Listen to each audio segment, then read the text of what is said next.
when people are triggering you, I bet it doesn't feel good. It doesn't feel pleasant. So why this experience should be perceived as something positive? Why is it good that people are triggering you?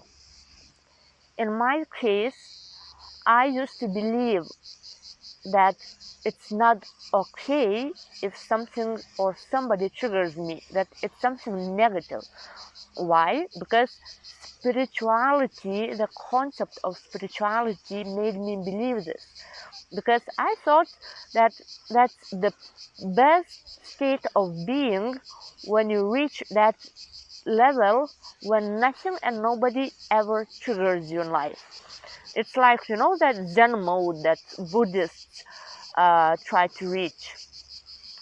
And in my strong belief now, I think and I believe that there is no any single person on this earth that is in that state of being, that nothing and nobody triggers them in one way or another. But okay, I'm not here to say neither it's true, neither it's not true. I am here with you guys to share my experience and insights on the difference between triggering and affecting. When people are triggering you by their actions, behavior, words, and when they are affecting you. Also, I will share with you a few reasons why is it good to experience triggers from others and what the benefits it gives. If you are interested, keep watching. I bet each of you, each of us, we are experiencing triggers in one way or another. For example, at work, among our colleagues, probably in the family, or among friends, or specific situations triggers us. But the question is, are those triggers affecting you? And that's where the difference comes into play. For example, in my experience, I feel that I reached that level when nothing and nobody is affecting me anymore. And I told that to one of my friends, and she was impressed by that because she was experiencing effects from others on her. And I told her that, and then we went to the trip together. At my place, I introduced her to my family, and then she was observing me, my behavior with my family members. And after a few days, she told me, but Lily, and we got into fight, like into argue, I would say. And she was like, but Lily, you lied to me, you're a liar, like you told me that nobody is affecting you, but look, you had some issues with mom, you had some issues with brothers. And I stopped for a moment and I was wondering, like, well, yeah, I felt emotional trigger, but then I thought, but okay, did I allow that trigger to affect me? That's a difference. It is normal that people trigger some specific emotional reaction from you, that you feel internally some specific emotions when it comes to behavior of other people.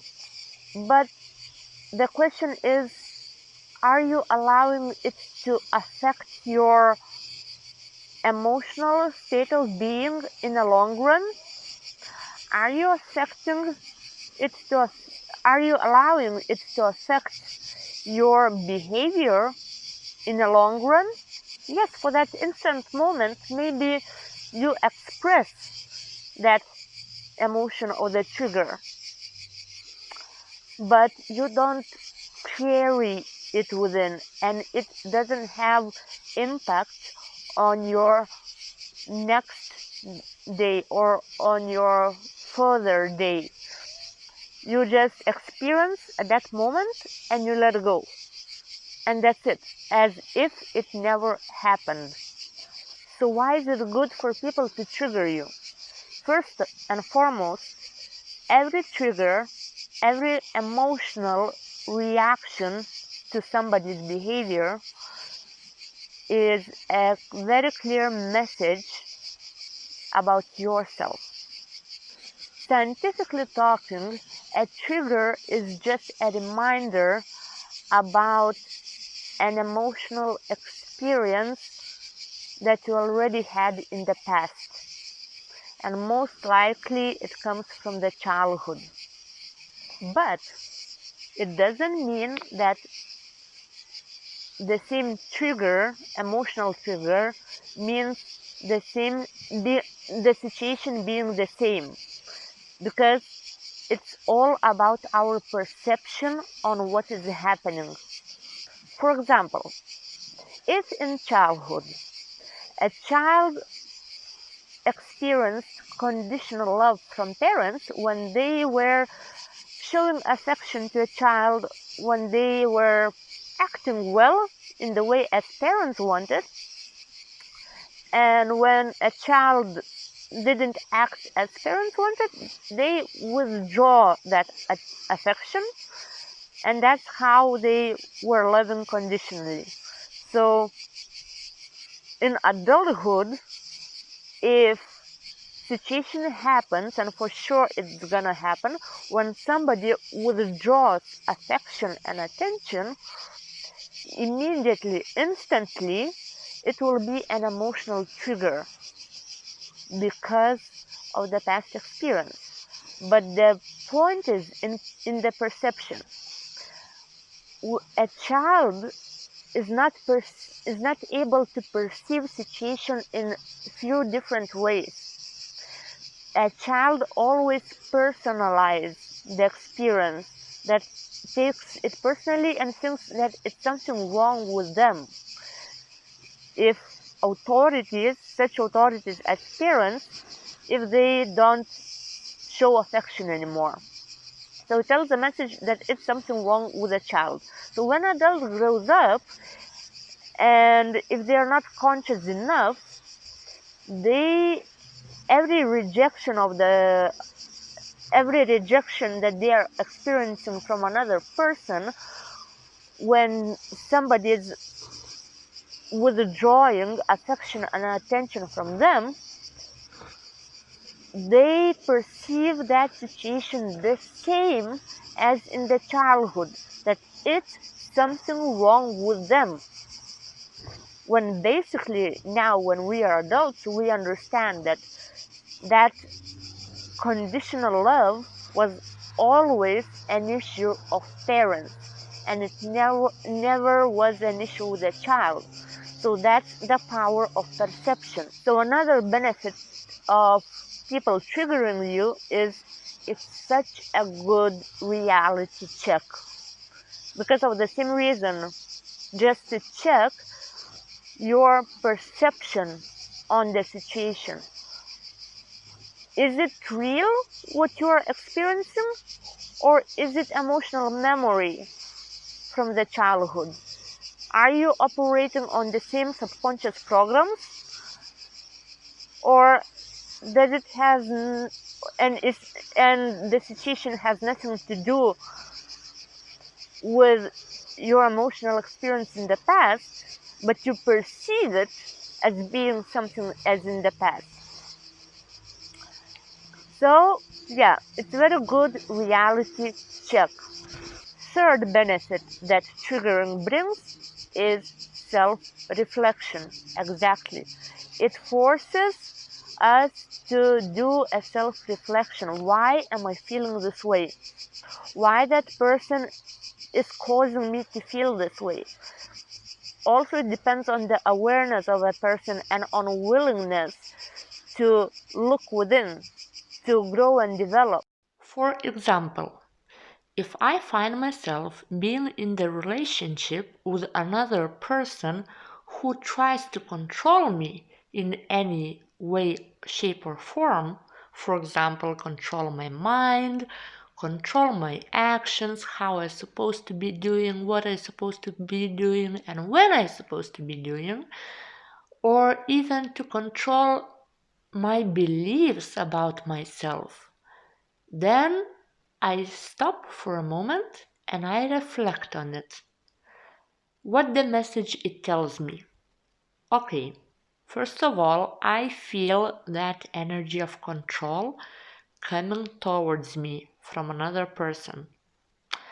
I acknowledge that energy and the message that it tells me that I can attract only who I am. So the message behind it is that I have that energy within me. I have the energy of control within me.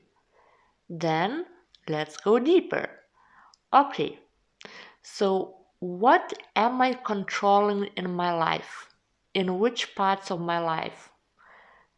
What I'm not allowing to unfold naturally? Where I'm too much in my headspace, in my mind, trying to create scenarios, act upon it, or another way around, not necessarily directly that I am controlling others or other situations, maybe I'm controlling myself. Because when somebody controls you, it also might be a message that you are controlling yourself from expressing your truth, from vocalizing, verbalizing, from being authentic self. Why? Because of fear of confrontation, because of fear to experience those unpleasant feelings. So you control what you're gonna say in order to get the feedback from the other person that you want. If you don't want them to make a drama out of what you say, then you will not say, even if you feel like you want to. So this is also a form of control.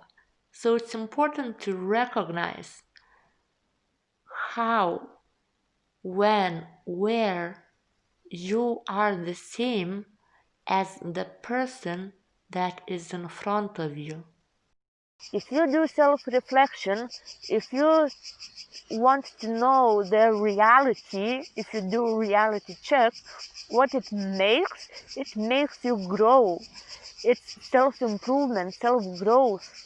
You are becoming a better version of yourself when you are doing this.